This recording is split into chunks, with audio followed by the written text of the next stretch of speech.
एक समय की बात है, एक दूर देश के राज्य में एक रानी ने ऐसी बेटी की कामना की जिसकी त्वचा बर्फ जैसी सफेद हो, होंठ खून जैसे लाल हों और बाल आबनूस जैसे काले हों।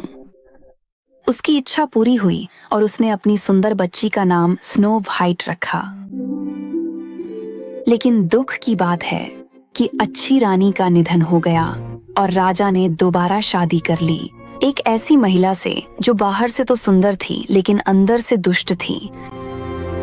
इस नई रानी के पास एक जादुई आईना था और वह हर दिन उससे पूछती थी, आईना आईना दीवार पर सबसे सुंदर कौन है इस संसार में। आईना हमेशा जवाब देता, आप ही सबसे सुंदर हैं मेरी रानी।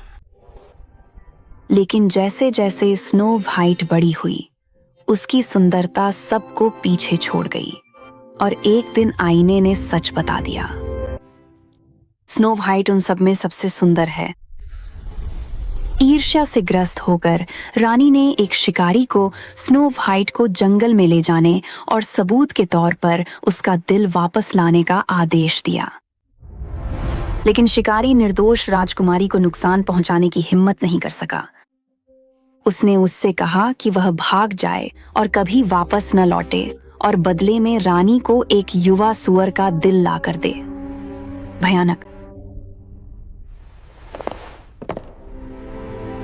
भयभीत होकर स्नो व्हाइट जंगल में बहुत अंदर तक भाग गई, जब तक कि वह एक छोटी सी कुटिया के पास नहीं पहुंच गई।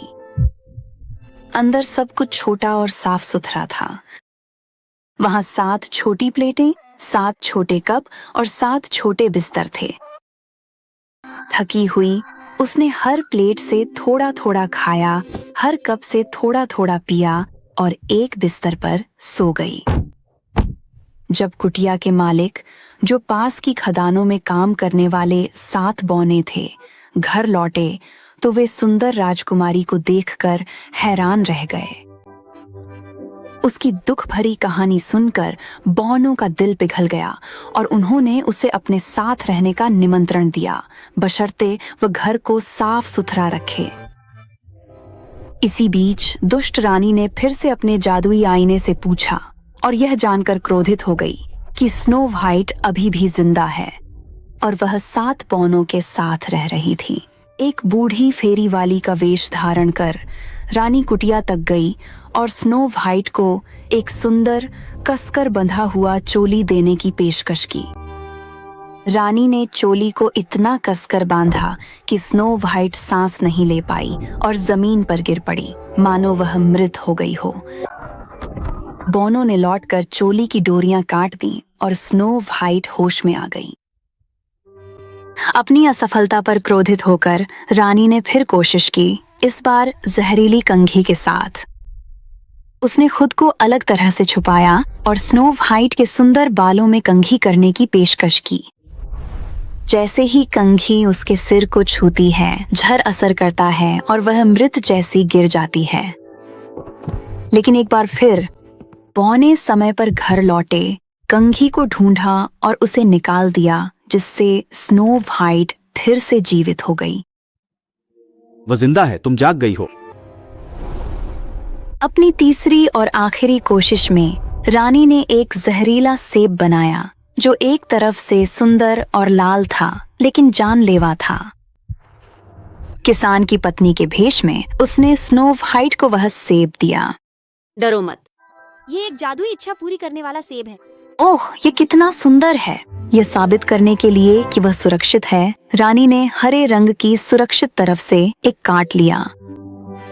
उस महिला पर भरोसा करते हुए स्नो व्हाइट ने लाल तरफ से सेब का एक टुकड़ा खाया और तुरंत गहरी मृत्यु जैसी नींद में चली गई। इस बार बौने उसे फिर से जीवित नहीं कर सके। यह मानकर कि वह सचमुच चली गई है, उन्होंने उसे एक कांच के ताबूत में रखा ताकि वे उसकी सुंदरता को अब भी निहार सकें। एक दिन एक राजकुमार जंगल से गुजर रहा था और उसने कांच के ताबूत में उस सुंदर लड़की को देखा। वह इतना मोहित हो गया कि उसने बौनों से विनती की कि वे उसे अपने महल ले जाने दें। जब उसके सेवक ताबूत को ले जा रहे थे, उनमें से एक ठोकर खा गया और उस झटके से स्नो व्हाइट के गले में फंसा जहर वाला सेब का टुकड़ा बाहर निकल गया। वह जाग गई, भ्रमित थी लेकिन जीवित थी।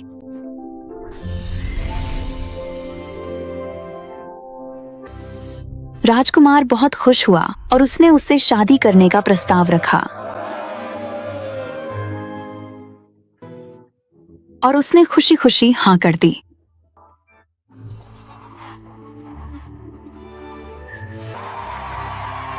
उन्होंने अपनी शादी में सभी को आमंत्रित किया, जिसमें दुष्ट रानी भी शामिल थी। जब वह पहुंची और देखा कि नई रानी कोई और नहीं बल्कि स्नो व्हाइट है, तो वह गुस्से और डर से जड़ हो गई। उसकी दुष्टता की सजा के तौर पर उसे जलते हुए लोहे के जूते पहनाकर तब तक नाचने के लिए मजबूर किया गया जब तक वह गिर नहीं पड़ी, और फिर कभी किसी को परेशान नहीं कर सकी। और इस तरह स्नो व्हाइट और उसके राजकुमार ने हमेशा खुशी खुशी जीवन बिताया।